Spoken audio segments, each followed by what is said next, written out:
복에 대한 말씀 암송 기도와 암송 찬양. 신명기 11장 27절 말씀. 너희가 만일 내가 오늘 너희에게 명하는 너희 하나님 여호와의 명령을 들으면 복이 될 것이요.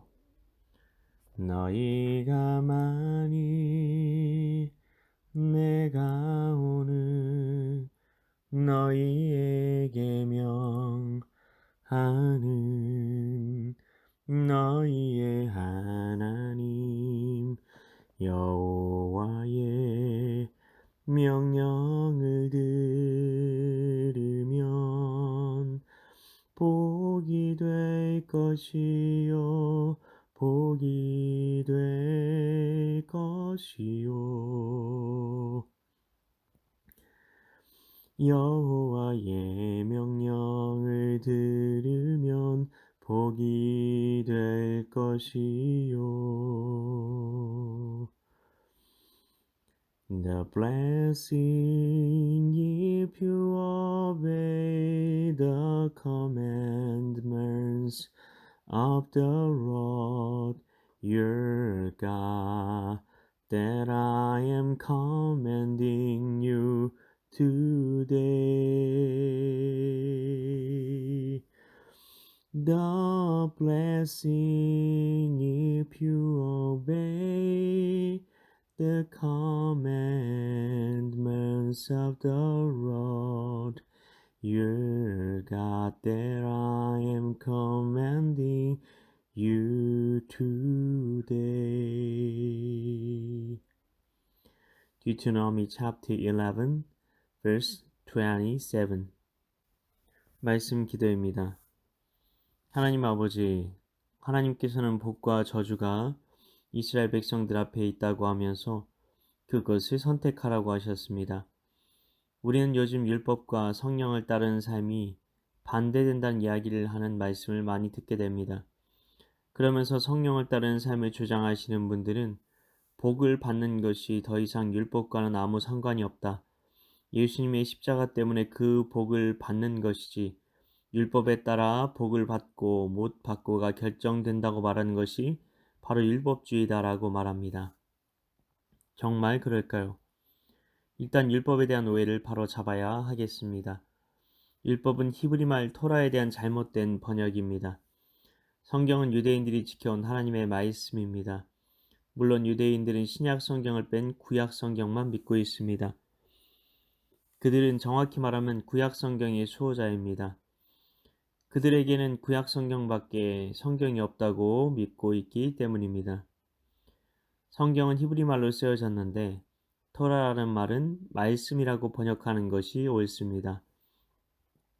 토라는 모세오경이 그 핵심인데 모세오경이라는 말은 모세가 쓴 5권의 성경이며 창세기부터 시작해서 신명기까지 순서대로 5권의 성경을 말합니다. 이 토라에 따라 이스라엘 백성들이 살았는지 그렇지 않은지에 대한 역사와 예언 그리고 시와 지혜의 글이 구약 성경 전체입니다. 그러면 왜 성령을 강조하는 분들은 구약의 율법에 대해서 몸서리를 치며 싫어하는 것일까요? 그것이 율법조문에 갇히게 만든다는 겁니다. 그러나 하나님께서는 항상 절기에 따라 역사에 오셨는데 오순절이 모세가 시내산에서 율법을 받은 절기라는 것을 아는지요? 예레미야서와 에스겔서에서 율법을 마음에 새기는 것이 오순절 성령 강림에 대한 예언의 핵심인 것을 아는지요? 신약 시대의 성경은 구약 성경밖에 없었고 편지의 형태로 신약 성경이 쓰여지고 있었다고는 하나 그것이 신약 성경으로 되기까지 긴 세월이 필요했고 예수님이 쓰신 성경도 맨 처음 교회에서 사용한 성경도 다 구약 성경이라는 것을 아는지요? 예수님께서도 율법을 폐하러 온 것이 아니라 온전하게 하시기 위해서 오셨다고 하는 것을 기억하고 있는지요? 그리고 계시록의 마지막 나타날 이단이 니골라 당으로 그들은 율법 폐기론을 주장하고 있다는 것을 아는지 로마서 7장에서 율법 폐기론에 대해 이야기를 한다고 그들은 주장하지만 거기서 말하는 죽은 신랑은 육신이라는 것을 아는지 묻고 싶습니다.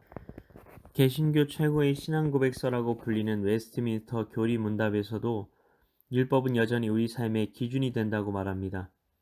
소요리 문답에서는 정확하게 이렇게 기록하고 있습니다. 하나님의 율법은 창조자시요 지존자시요 율법의 수요자이신 하나님께서 그의 모든 인생들에게 순종의 규칙으로서 내려주신 계명을 의미한다. 우리는 속지 말아야 합니다. 율법이 말씀입니다. 말씀에 순종하는 것이 곧 율법에 순종하는 것입니다. 그렇다고 해서 우리가 유대인들처럼 의식법, 제사법을 지키라는 것은 아닙니다. 히브리서 9장에서 분명히 예수님께서는 영원한 제사장이 되셔서 한번 성소에 들어가셔서 속죄함을 완성하셨기에 더 이상 우리의 죄를 위한 희생 제사는 드려질 필요가 없다고 말씀하셨기 때문입니다. 그러나 삶의 모든 영역에 대해 규정하고 있는 말씀들은 여전히 우리 삶의 기준으로 삼아야 합니다. 무엇이 하나님 나라의 법에 의로운 것이고 무엇이 불의한지 보여주고 있는 유일한 기준이 바로 율법이기 때문입니다. 율법이 시대와 문화에 따라 달라진다면 유대인들은 왜 그 율법을 여전히 지키고 있단 말인가요?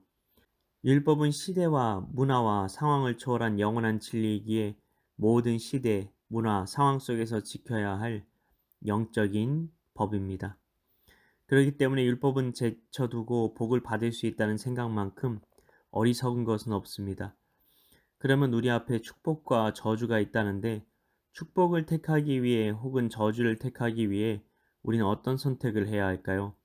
그냥 나는 복을 받은 줄 믿습니다. 그러면 복 받는 건가요? 아닙니다. 순종을 택하면 축복을 받게 되고 불순종을 선택하면 저주를 받게 된다는 겁니다. 우리는 성령과 율법에 대한 오해 때문에 불순종을 택하고 싶어하는 우리의 본성에 면죄부를 주어온 겁니다.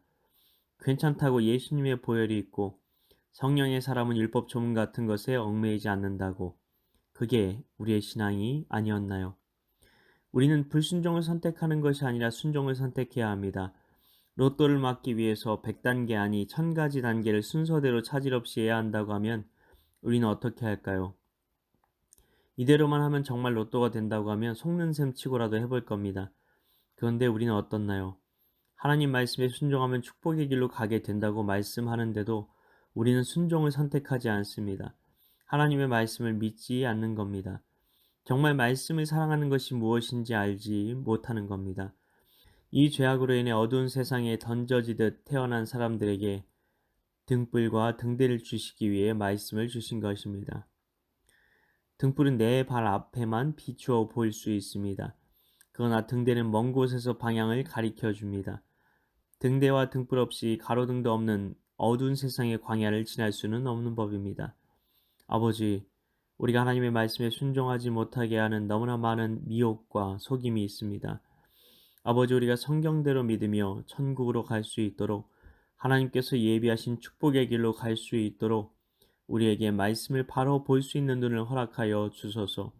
심지어 우리가 사랑한다고 말하는 예수님을 성경에서 말씀이라고 하시는데 예수님을 사랑한다고 하면서 말씀을 사랑하지 않고 말씀에 순종하지 않는다면 내가 예수님을 사랑하고 있는 것인지 돌아보게 하소서.